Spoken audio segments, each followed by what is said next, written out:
Once you have your first notes on your Noteshelf, I suggest to start saving your digital notebooks.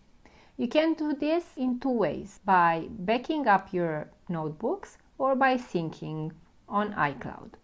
In order to do so, you'll have to go to Settings, Cloud and Backup. If you want to sync across devices, I suggest to use iCloud. Whenever you sync a planner in iCloud from iPad, it can be accessed from the phone as well. If you don't like to use iCloud, you can also use the auto backup setting. The auto backup setting connects with a shared folder like Dropbox or OneDrive and saves Noteshelf files directly there.